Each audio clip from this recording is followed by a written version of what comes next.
If you want Colts talk all year long, you're in the right place. Fires upfield into the end zone. It is caught. Jelani Woods, touchdown. He's going to fire upfield. It's broken up. Tipped and intercepted by the Colts. This is the official Colts Podcast, giving you an updated look at what's new with the Horseshoes. Colts have it. Interception. 2 seconds left, and the Colts are going to win. In the Indiana Union Construction Industry radio studio, let's get the podcast started. Welcome into the official Colts Podcast. Larra, Overton, JJ Stankevitz.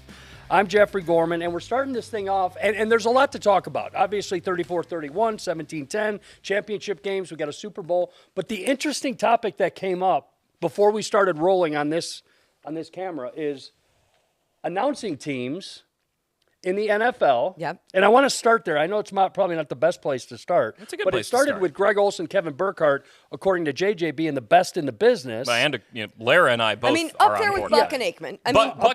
Buck and Aikman put on, I think, the best broadcast. Yeah. I learned the most from Burkhardt and Olsen.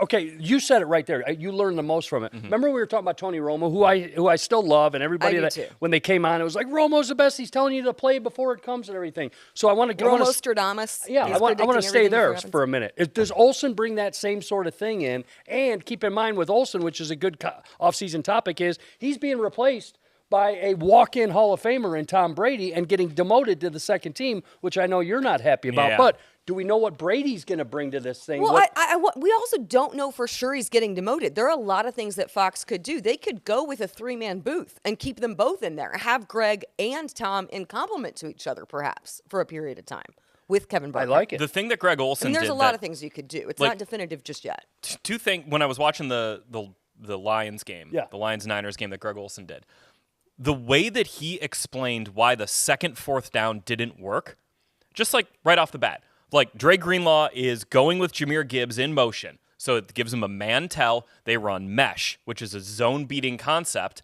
and it gets gloved up because the Niners then drop into zone. And that type of analysis, just like right on the fly, Yeah. you know that he has done his research. Okay, hold that on. He knows he can tell you what the play is, and he distilled it in a way that I think for the average fan watching it should have informed you of, man, that was just a really good play call by the defense. But let me ask you this, and it's a good point, I think. I think. You, JJ Stankevitz, you, Larra Overton, watching an NFL game, specifically a Colts game, look at the game differently than the average fan. It just is. It's just fact. So the average fan, the guy who's in Lebanon, Indiana, with his wife and 2 kids watching that game, is he going to get the same thing out of Olsen that you just talked about? Mesh concept, defense into zone, and stuff like that. My point is this: is it easier for you, a guy who does this for a living, or is it easier for the common man? I think it's easy. It's easier for me because, I mean, this is my whole job, Yeah. right? But I think if I'm watching that and trying to remove I literally just, like, it consumes my whole brain part of it, he just told you why the play didn't work. And I don't think you have to understand the mesh part of it. But I think you understand in the end, the point of it was that was a great play call by the 49ers defense. That's the takeaway from it. That Steve Wilkes, great play call, did a fantastic job defending that play, and that's the takeaway from it. The takeaway, by the way, wasn't a stupid team going for it on fourth down because of analytics and something like all that. It was, this is why the play didn't work in the moment, explaining it in a very straightforward way that I think was just really impressive TV from my perspective. So in closing, when we're talking about duos that are calling games, who's doing the Super Bowl? CBS Okay, so Romo that's and Nance and Romo. and Tracy Wolfson. And Tracy Wolfson on the sidelines. Won't they have an opposite sidelines as well? Don't they have double sidelines? They've had Evan Washburn has done some sidelines. They'll probably have double sidelines for the Super Bowl. Jay Feely does CBS too. They'll have somebody else. Anyway, there. it's great. Here's why I brought up the topic, because as much more you than Larra and I. Everyone loves Larra. Okay, you know what I mean? When it comes to being a fan, she does no wrong. I mean, that's just because she does it. Sure. Some people disagree with you in your comments that are talking about your articles. I say stupid stuff on the air. They're like, Gorman doesn't know what he's talking about and stuff like that. Larra, you're pretty safe on that. But going in, But But going in, that this is everybody, because we have duos that we like to call NFL games because they are part of the experience of that. It better be a good one because the NFL is such a big game in town, and watching the broadcast of it, it's huge who's calling the games, especially in the postseason, what it is. So I'm bringing it up to say is like, are there too many duos because we keep going like this with all these great ones? Now Brady's in the mix. Olsen's going to be there. Who's the next retired veteran that's going to come into the booth? Is it Matt Ryan that's going to come up and make a splash and stuff like that? Yeah, Matt's done some Colts games. Did some Colts games this past season. Yeah, here's kind of what spurred this conversation was a lot of people like criticizing a broadcast is a very easy thing to do. Because it's like if you're criticizing an NFL player, it's like, yeah, you're doing it, but you understand, like, you could say, oh, I played high school football. Yeah. You don't know what it's like to drop back in an NFL pocket. You have no idea. But you could sit there and be like, yeah, I think I could do what Joe Buck does. And it's like, no, you can't. No, you I think I could do what Tony Romo does. No, you can't. And you talked about something earlier, Michael Strahan with the championship trophy and how hard that is and live TV to make it smooth, Larra. So one of the things that we were talking about is, and I think because of the age of social media, instant reaction, people are multi-screen viewing. You're watching the game, but you also have your phone out. So you're firing off tweets, and it's so easy for people to kind of punch down or armchair quarterback, whether it's on the play calling and it's on the analytics or it's on the players or it's on the broadcast team. We're so eager to find negativity or to find flaw in people who are working really freaking hard at whatever the facet of the game is. You know, whether you're the camera guy whose sole job is to do cutaways of Taylor Swift in the booth, or, you know, that you're the analyst or you're the play-by-play or you're the sideline reporter or the producer or the director or whoever it is. But that's one of the things is I saw a lot of hate on Tony Romo. People didn't like certain things about Tony. I think his enthusiasm is so endearing. I love it. I think their dynamic is fun. And then there were a lot of headlines that I saw about people critical of Michael Strahan and how he handled the trophy presentation. Let's think about the echelon of success of football and broadcasting that Michael Strahan has achieved. Yeah, right. Super Bowl champion, Hall of sack Famer, record. right? Host of Good Morning America, does the Fox show as well. Incredible, Like yeah. all of these things he's achieved. Okay, now what people don't understand is the dynamic of a trophy presentation is completely different than any of that. I have never handled an NFC or AFC conference trophy presentation, obviously, but I have done it for NCAA championships in track and field. And one of the things that you have to understand, I also did it for the World Championships in Oregon a few years ago for track and field. You're doing not only a broadcast, you're also doing it for the in-stadium feed as well. So you're simultaneously trying to deliver to those fans in stadium while that feed is going out and you're hearing the reverb and everything kind of going on within the stadium hit all the people, but then also try to ask questions that are going to fire up the fans and translate to the television broadcast.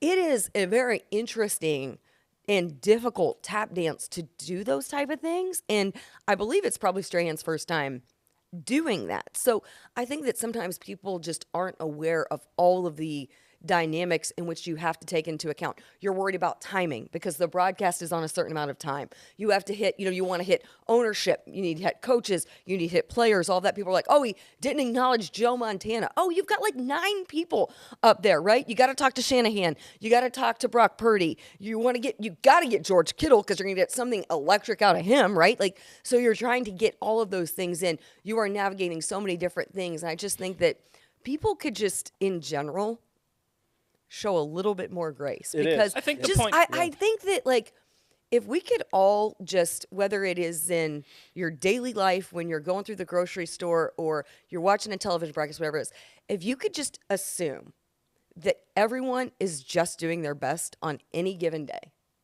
maybe things would be a little bit better. And it's hard to do. And, JJ, I'm going to bring you in on this. It's hard to do what Larry's talking about. Live TV, live radio, to set that thing and live. You get paid a lot to do it well, I certainly. get it. But this is the stuff as people look back and says, I could sit on a couch and talk Colts football. Of course you could. But I'm talking about on other facets of your responsibility and your responsibility. JJ Stankevitz, you're calling a game basically live at each home game as a stadium. You know the difficulty of that PA role when you're hearing what you're trying to deliver to a stadium and how you're going to talk differently if you're doing a TV broadcast versus in stadium. So I've done live TV before, and that prepared me to do the PA because in my right or left ear, I'm literally, left ear. I pointed to my left ear and said right ear, which is fun. You're okay for the it's visual early. audience.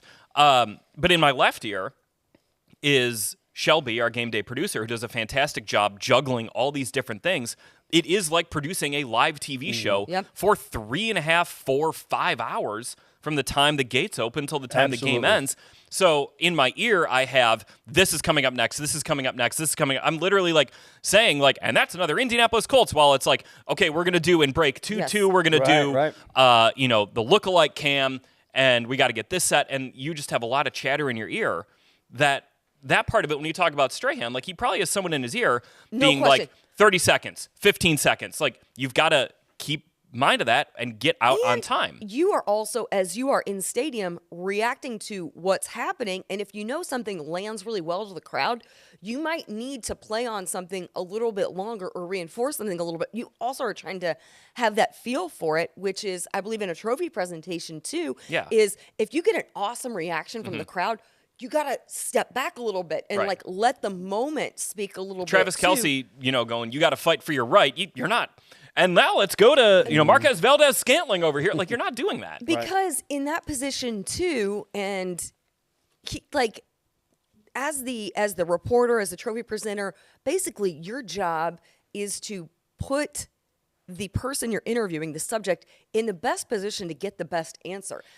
Yes, you want to ask a good question. It doesn't necessarily matter how eloquently or, how, well-versed your question is.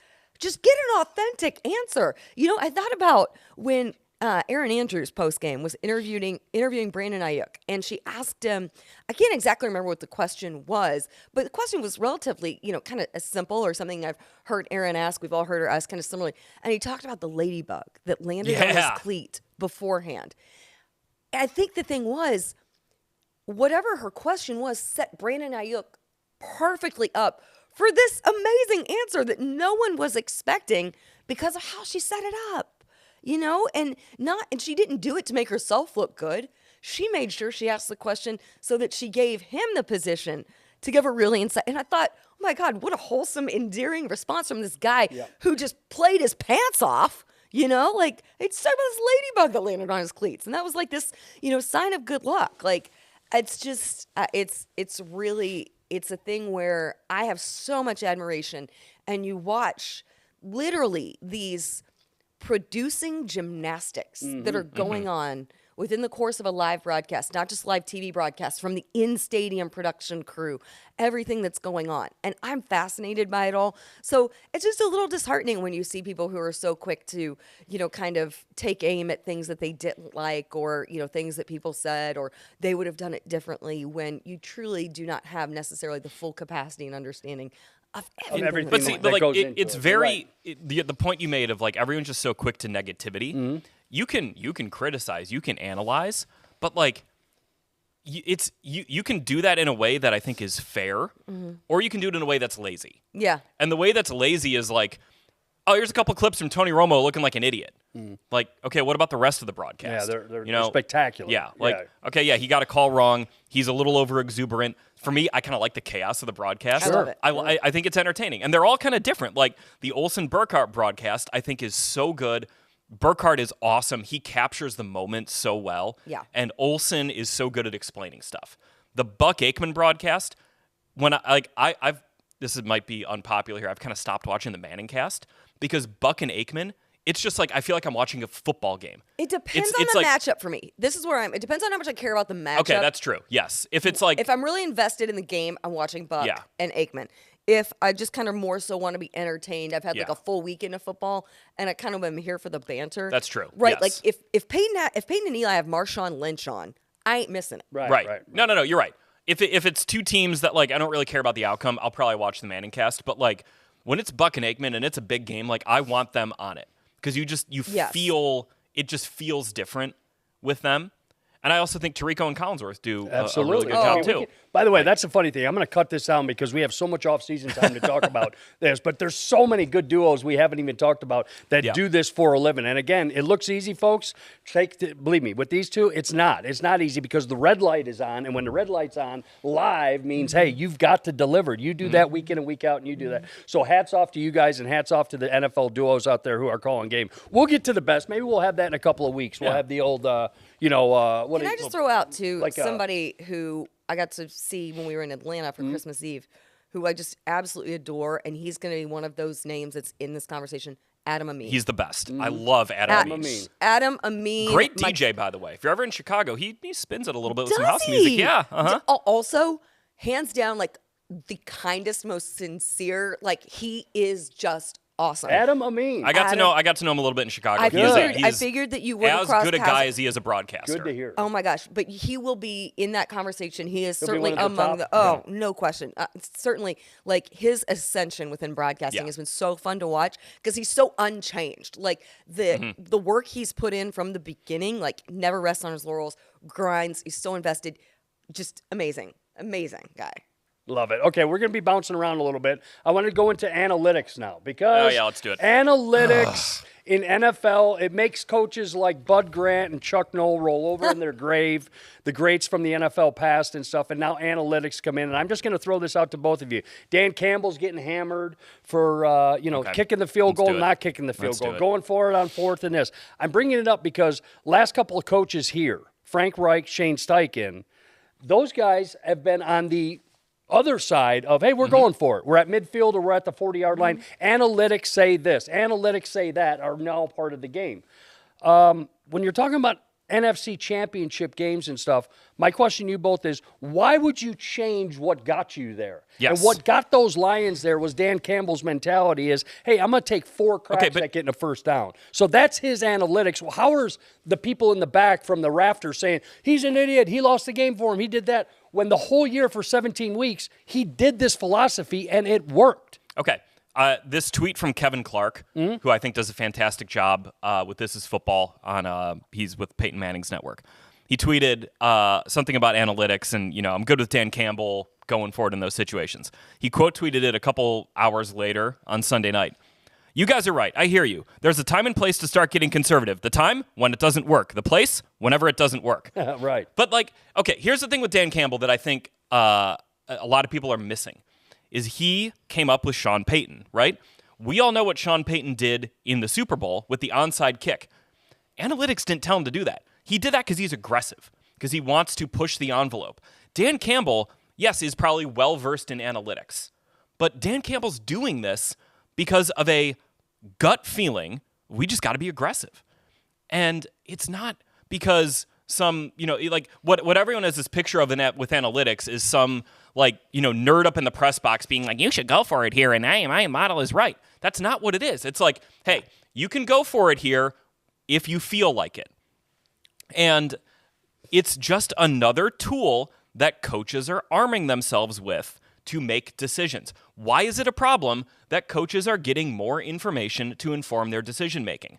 But it's a problem because it's the nerds coming in. But that's not what it is. No, I think if there is anyone in the league who has a strong pulse on his team, it's Dan Campbell. Yes. The characteristics of your team. You have a feel for what has worked, what is working, what will work. So in complement to feel, you also have that to back it up. Because I would say first and foremost, Dan Campbell's going with, hey, gut instinct, this is what I think we should do. Then secondly, hey, analytics, what is this or that in support of what I already think. There's so much else that goes into it too. Like in those situations, you have a 4th and 3 on the 30. You have practiced those in the week leading up to the game. You have specific plays designed for the looks you get. How did you practice them? Did that play go well in practice? Did you get the look that you practiced against? It's not just you have a green light, you should go for it. The analytics say you're going to gain 3 EPA by going for it. It's, you can go for it here. How do you feel about the play? What's the play call? How do we feel about the look that they're giving us? Should we call timeout to get out of this play? Should we abort to something else? There's so much else that goes into it, but the analytics are arming your decision-making in those situations. Okay. Sorry. Just the thing that I think everyone else is also losing sight of in the Lions discussion is like Adam Vinatieri wasn't kicking that field goal. Mm-hmm. Michael Badgley in his career, good kicker, but he's under 50% from that range, from 48 yards on the second one. Money badge. He was You here. want, you want He was here. analytics? That's the analytic That's right an there. ana- I mean, there, he's that's a under stat. 50% from that field goal yardage that they were talking about, and doing it in an NFC Championship game. Yeah. Okay. Are you so in the NFC Championship? Are you putting the game on the foot of your kicker, Under 50%. or an offense Right. that had just been lights out, Right. for most of the I'm game? with you on that. I'm with you. Here's the other thing too is I think back to, you guys remember there was like the viral clip from 2 years ago or whatever where Harbaugh is like, Lamar, you want to go for it? Right? Yeah. He's just flat out asking Lamar Jackson. They went for it, successful, it worked. Here's the flip side of it too, is when situations, when you are aggressive and you're on fourth down and it does work, how much momentum does that give your offense when you reiterate the confidence that you have in them, the execution, it works, then how far you swing things in their favor to capitalize on situations like that too, in a critical situation like a conference championship. Hey. The flip side to it then is, okay, yeah, if you don't get it, Right. it gives the other team a lot of momentum. Absolutely. Sure. You know what also gives the team a lot of momentum? If you miss the field goal. Sure. And by the Yeah. way, San Francisco was going to go down and score no matter what in that kidding. second half. The reason why I wanted to talk about this, though, is because Dan Campbell and Shane Steichen, like you mentioned, they're kind of on that same wavelength of they're going to be more aggressive. And it's not necessarily Keep going. because How many times this year? Keep going, though. How many Yeah. fourth downs did he go for this year? I know you know this off the top of your head. I don't know off the Is top it of my head, but 15? I Is it can pull it up. It's 13? more. It's probably more than that. Okay. But I think that benefits you as an offense of being aggressive. Oh, gosh. Don't like the thing that gets me the most is when you punt from inside your own territory on like 4th and less than 5. Just don't do that. It's not worth it. I'm glad you brought up Steichen. So my thing with both of you guys here, and then we're going to move on. Anthony Richardson, a healthy 5 over center, a healthy 28 for 16 games behind him, a healthy offensive line. Is this the norm here for the next 3 years? Is it 12 out of 15 fourth downs that Steichen's going to go for it because of the personnel that he has? And most importantly, you have a 250-pound elite running back who's playing quarterback. You know what Yeah. I'm saying? So am I talking 13 out of the next 15 fourth downs, depending, obviously not 4th and 9s Yeah. and stuff, that he's going to go for And it? you And know I'm what? saying this to you guys because I think that's going to be the norm in this offense for the next couple If of years. this team makes the AFC Championship, you can bet they're probably going to be aggressive on 4th down because also, by the way, they're probably going to be playing the freaking Chiefs. Yeah. And you know what's not beating the Chiefs? Field goals. Touchdowns are going to beat the Chiefs. Touchdowns are going to beat the 49ers. You when you're the Lions or You you're a need team that's touchdowns to beat the Texans. right. Yeah, right.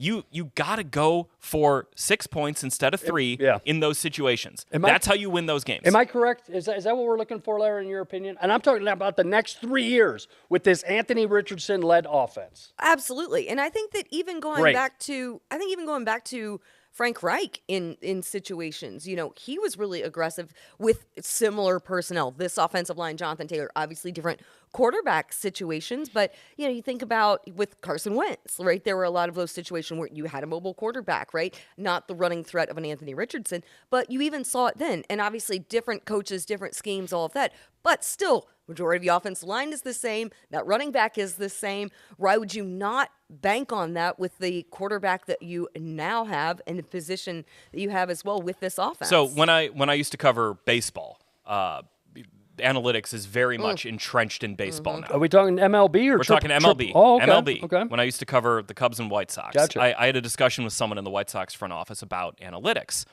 and this was 2012, 2013. Who was the GM there at that time? Rick Hahn. Rick Hahn? Rick Hahn, and he followed Kenny Williams. Kenny Williams, right. But what he told me is like analytics in baseball, it was like 10 years after Moneyball. Yeah. And it's like, okay, the NBA is 10 years behind Major League Baseball, and the NFL is 10 years behind the NBA in analytics. So right now, you think about when Moneyball came out in 2002, we're now about 20 years out from that, and analytics started to catch on in the NFL.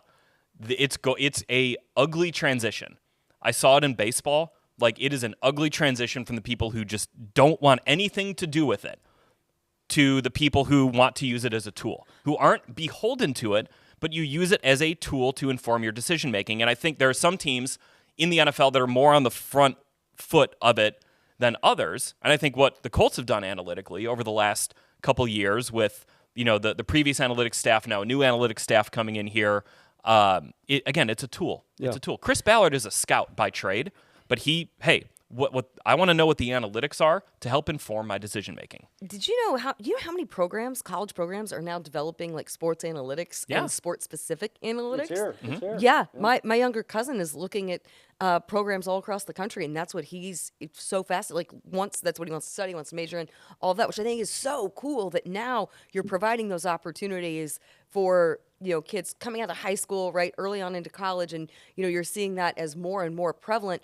Rather than, I think, previously what it was is you would maybe take someone who was already, in-house in a different capacity and then basically teach them an analytics role or kind of learn by doing or be trained under the next person.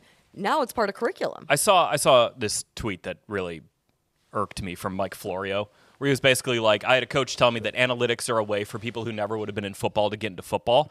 Good. Let's maybe get some more people, more different perspectives in here to help inform the decision-making that you do. What's the problem in that? I don't get it. I'm with you, JJ. I agree on that thing. So that's a great concept to come off in the off season as far as analytics go and what it means here. I'm just going to bounce around because I know people stop you all the time, whether you're at Starbucks or the grocery store or driving in Broad Ripple somewhere. They'll roll down your window, "Hey, Larra, when's JT coming back?" And JJ, I know you're over when you're not doing what you did the Castleton thing this year as played Santa out there. Yeah, we talked about that in the pregame show. Where people were at. No, my point is they say, "Hey, this," and here's something that I've got. And again, this is just us talking. This isn't the Colts brass as far as general manager, head coach goes. But the situation of a rookie quarterback, a rookie contract, and Anthony Richardson, and there's comparison like Josh Allen got Diggs, Tua got Tyreek. These are all rookie contracts. Jalen Hurts got A.J. Brown. Yeah. So is our guy when it comes to that Anthony Richardson rookie contract, is that Pitt? And the reason I'm bringing up Pitt is because of the wide receiver room with a rookie quarterback on a rookie contract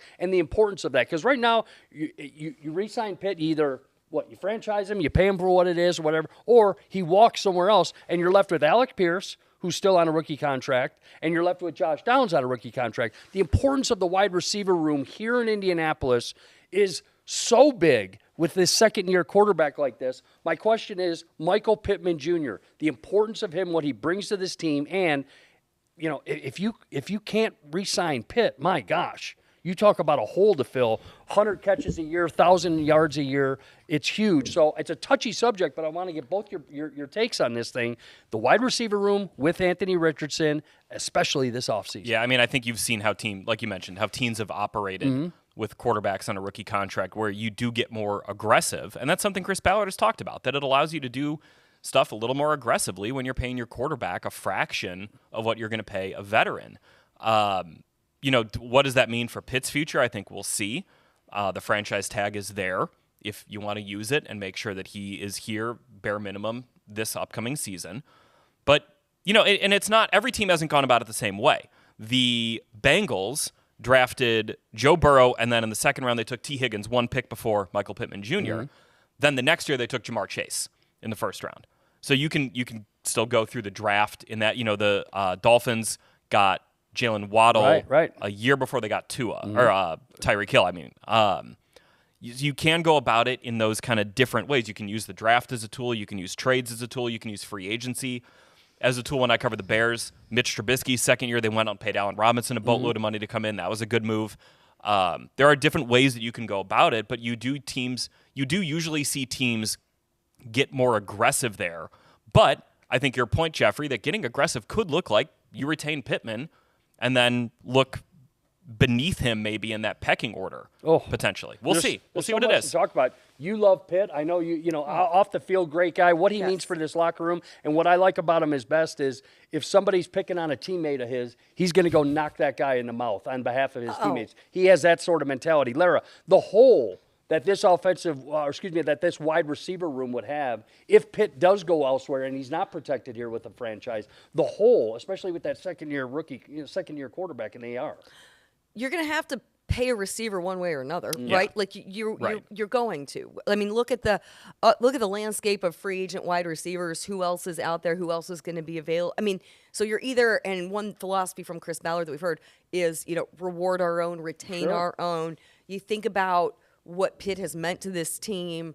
All the different quarterbacks, and yet the consistency in the production, the leadership that he provides, the physicality he brings. So he's certainly earned what this payday is going to be, and you do hope it's here, because I also think that there's a lot of value in continuity, not just with Pitt and Anthony, who obviously they had time together in training camp, and you can continue to build on that once Anthony is throwing. They can get time in even prior to coming in for OTAs and all of that. But then also a second year with Shane, Jim Bob, Reggie Wayne, because Reggie, we know, is back leading that wide receiver group. So I just think continuity is so important with a young offense, very, very young quarterback. I mean, I saw something the other day that like Anthony Richardson would still be like among the youngest quarterbacks in I think this year's the second draft. youngest. Right, year. in this year's draft. So that you have a second year, under a head coach in Shane Steichen. Now you have an offensive identity with this. I think that the continuity would be really important. And I think that some of the development that you saw with Alec Pierce, just specifically looking at the Tennessee game, kind of spotlighting that, looking at Josh Downs and the incredible rookie season, are those things possible if you don't have Michael Pittman? Yeah. Their emergence of the guys within that core are so important because of Pitt. So, yeah, I do. when's I think free it's agency a priority. 6 weeks from now? Free agency starts March 13th. Yeah, so- it's It's that like Monday. always But right around St. Patrick's Day, right? the franchise tag window opens on February 20th and runs through March 5th. 20th through the 5th for franchise, and free agency opens roughly 6 weeks from now. This can be great. I mean, this is exciting to me. That's what I'm talking about. It's this offseason and the way that Ballard is going to, pick this roster and have it up and everything. It's like, on this end, I'll close out on this offense. I keep going back to one of the first things that Shane Steichen said when he got here, Larra. Throw to score, run to win. Throw to score, run to win. Throw to score, run to win. And we got AR, who can run. Don't get me wrong on that, but he's, Steichen's talking about throw to score, and that means get up 21 points or get 21 points on the board early, run it out the clock. Obviously, that's a good method. Is it set up like that, the way it is right now, even with Pitt back, whether they franchise him or sign him to a new deal? Are we still, with Pierce and with Josh out there as well? We're not done in the wide receiver room. Can't be done in the wide receiver room. And you're talking about guys like Doolin and stuff that are coming back off of injury, correct? Well, the to go back to that point, something I thought about watching these games this weekend, and something that Chris Ballard said is you need to be more explosive. Like the Colts need to be more explosive on offense. And watching that Lions offense in the first half, where like they were getting 10, 15-yard chunks over and over again. Yeah. We're not talking like explosive is not a 50-yard bomb to Alec Pierce. You get a couple of those every year. But what consecutive 20-yard games, it's I mean, first down on a first down. Yeah. And you just continue doing that, and you just you can bludgeon a team that way. The Lions were moving the ball at will in the first half when they were getting those explosives. I mean, that one play, it was at 3rd and 12 where they handed off to Gibbs. Yeah. They had Sewell pulling around, and it was like he just got the first down. Those are just gut punches to an opposing defense.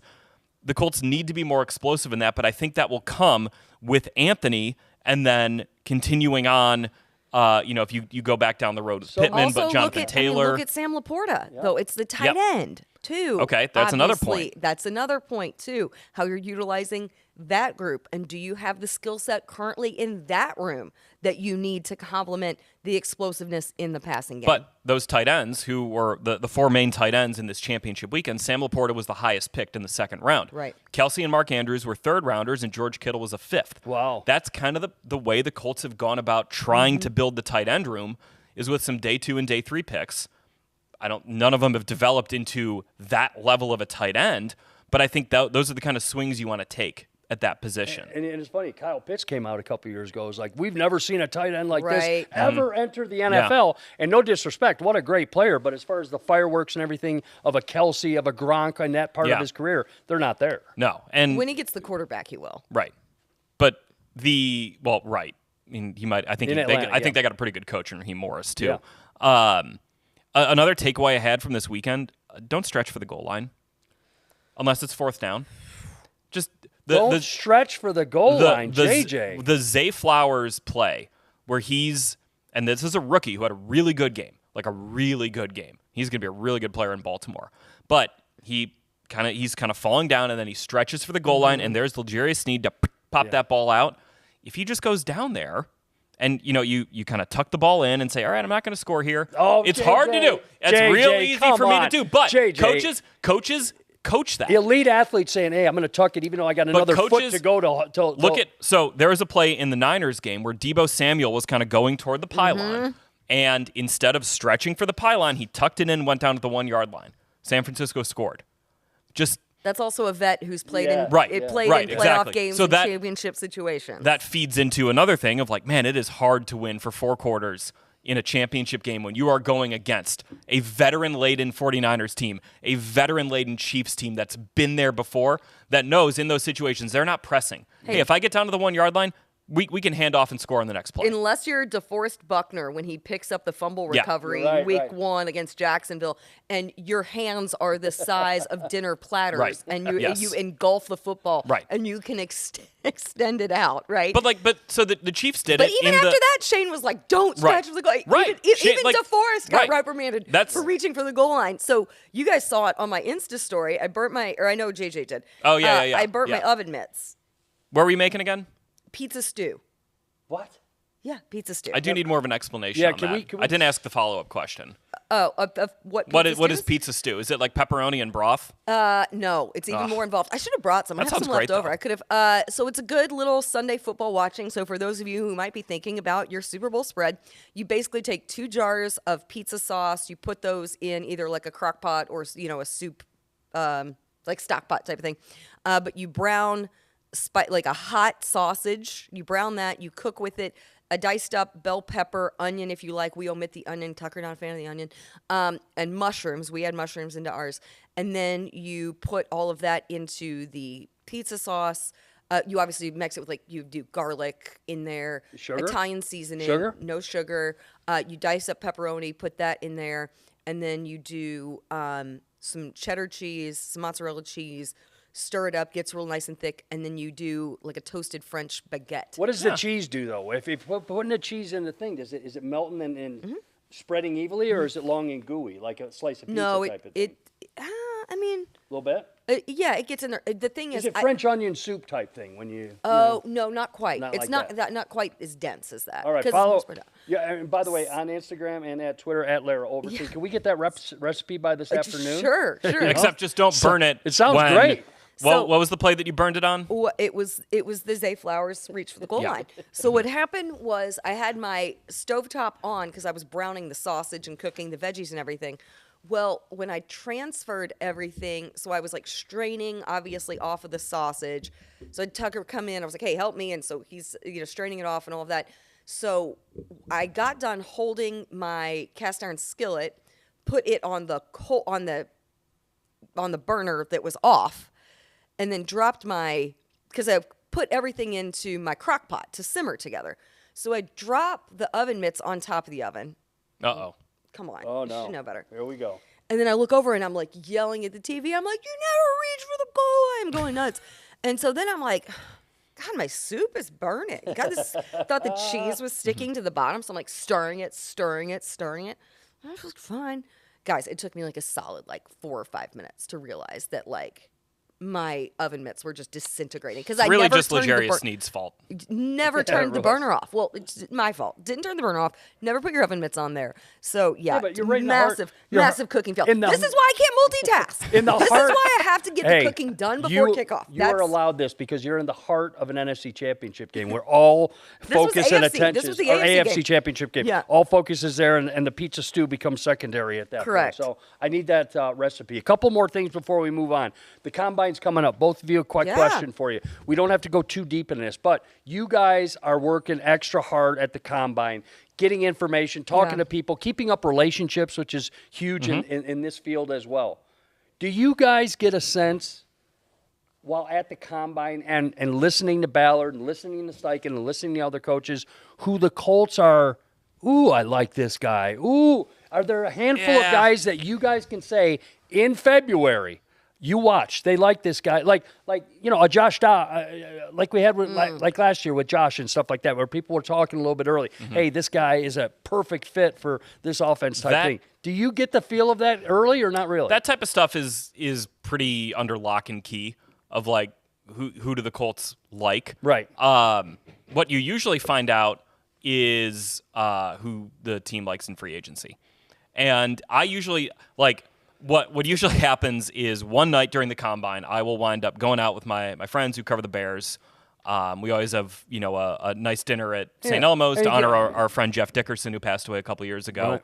And then I'll wind up at High Velocity at 2 a.m. Liquored up? Yeah. Have a couple light beers. I saw it was across the bar from Von Miller last year. Anyway, at High Velocity, yeah. Wait, what's the wine? What's the we ordered the wine and the prisoner. The prisoner. That we always get a bottle of the prisoner. Wait, what's Von doing at the combine? He was going to talking to GMs there. I think he wants to be a GM someday. Gotcha. Oh, that's cool. But that's where you kind of talk to some people and you sort of hear usually what other teams are doing, and it's the information that gets pinged around. I'm lucky that I don't really have to do it anymore because I work for the team. But like when I was in outside media, you're out at bars and hey, there's an agent, there's an assistant coach. You go talk to him. Hey, who do you think the Bears want in free agency? They're maybe this guy, maybe that guy's a good fit. That guy's not a very good fit. And then you kind of put that all together. I don't really need to do that anymore, which is nice. I can just kind of go out and have fun instead of working. But no, the for draft picks, like I think last year around this time, Anthony Richardson was on some people's radar who were kind of sharp looking into it. And like I remember doing like the mock draft roundups for Colts.com.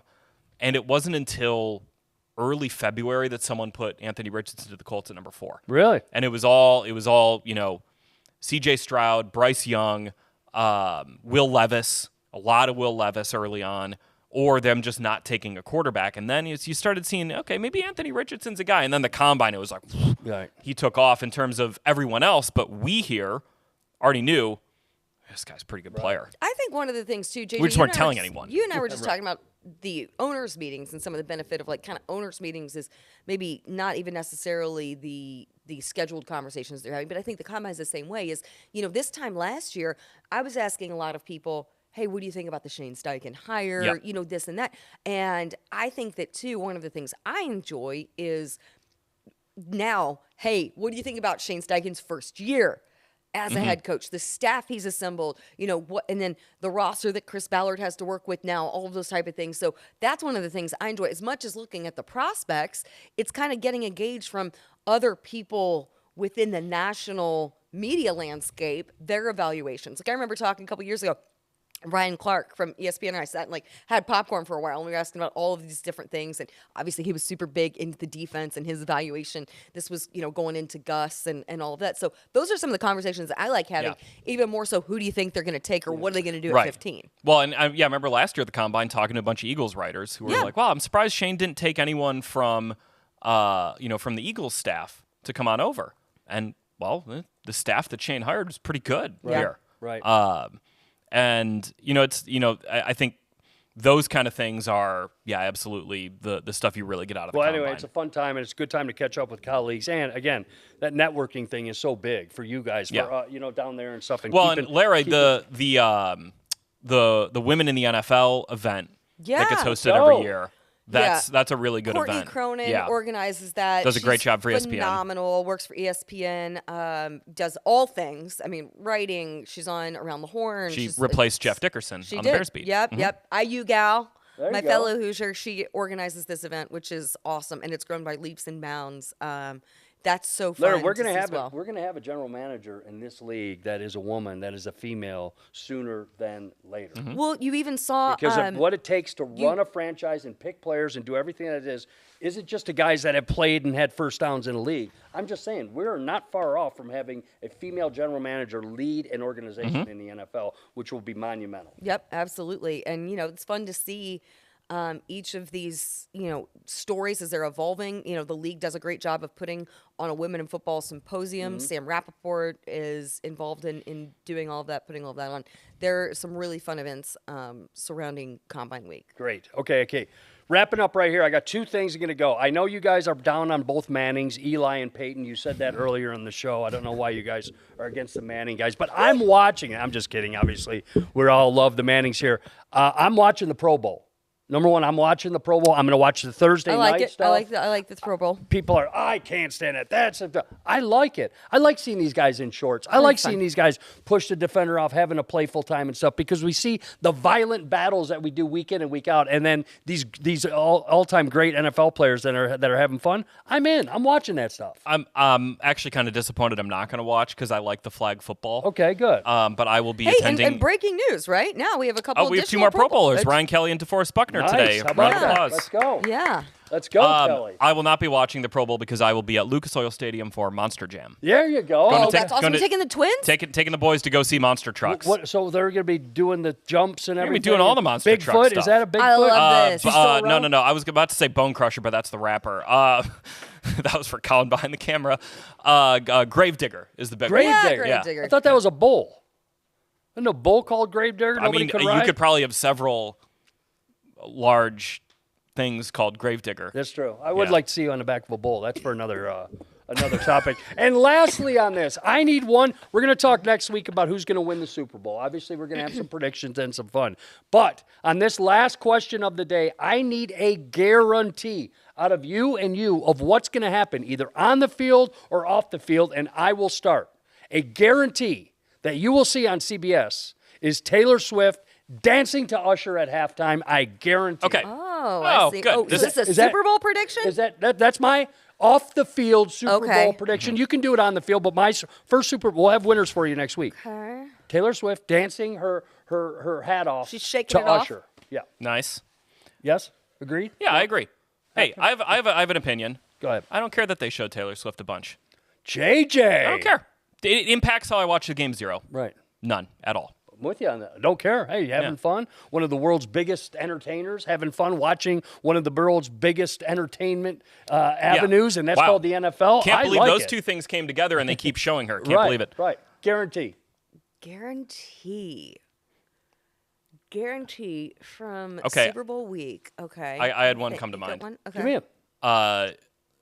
Travis Kelce will score not one, 2 touchdowns. That's a guarantee? JJ. Wow, I don't know about that. Like I like my odds better. What do you think? Can you imagine him doing that and then just being like, I'm out. Jason and I are going into the Hall of Fame at the same time. Right. Oh wow, that could be. Yeah, scenarios there. That's just maybe not a guarantee, but that's just Okay, Kelsey wins it. He walks off. He retires with his brother. Does Andy Reid do the same thing? I do remember seeing something that Andy Reid told Mahomes he would be there through the length of his 10-year contract. Okay, well then, so probably not. Yeah, say no more. Larra, what do you got? Any sort of guarantees? We got Taylor Kelsey, 2 Kelsey touchdowns. We've All right. got Different emerging storyline. Christian Juszczyk, Kyle Juszczyk's wife, has erupted because she designs custom outfits. And I've followed her for a long time because she always has these unique designs and things that she'll do for a game day. She's designed for Olivia Culpo, who was Christian McCaffrey's fiance, also, well-renowned model, like incredible career.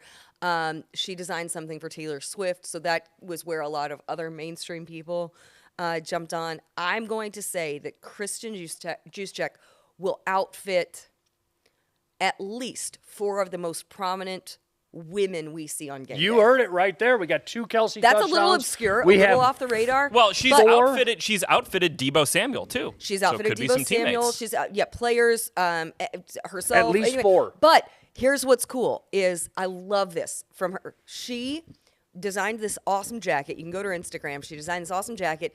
You see her wearing it on game day. She's down on the field, all of that. When the game ends, this is such a badass move. She rolls up the sleeves, and inside the sleeves, she'd stitched Super Bowl bound. Wow.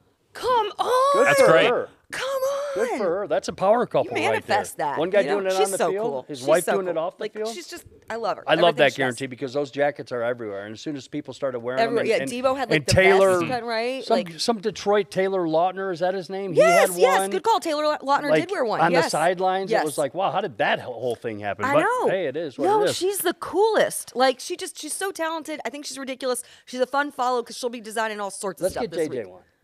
Oh yeah. Let's get JJ one. He'll wear her. Yeah. I have my old like 5th grade baseball jersey somewhere.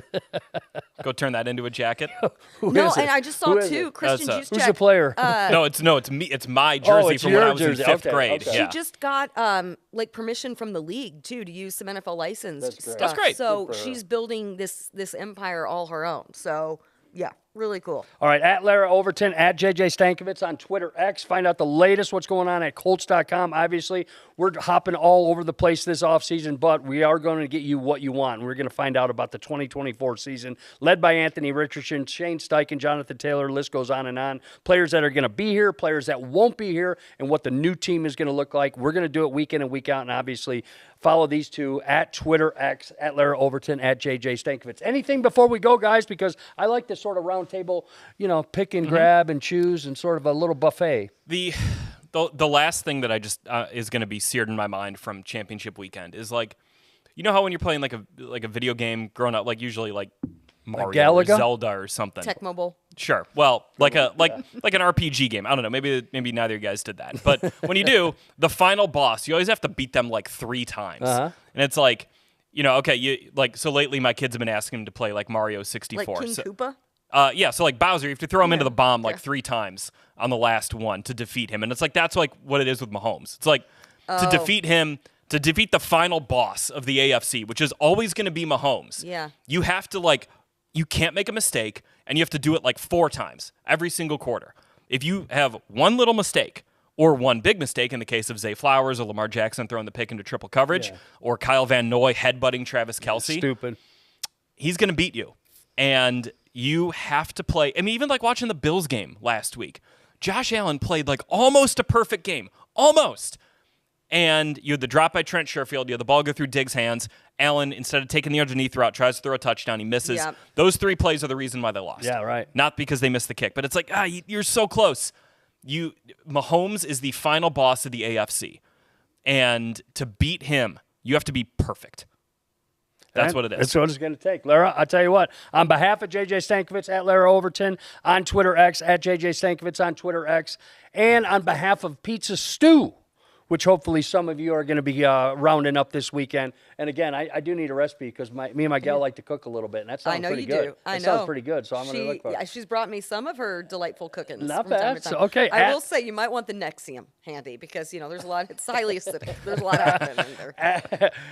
We're going to do it at Pizza Stew. I've never heard for it before, but we're going to put it on Twitter X. Anyway, for JJ and Larra, I'm Gorman, and listen, we're going to have some fun. We're going to talk about some football stuff. We're going to talk about the off-the-field football stuff, especially what's going on in these 2 lives, but we're going to do it week in and week out. Everyone involved on this, we're going to do it week in and week out and have some fun doing it. Larra, JJ, thanks for your time. We'll talk to you next week.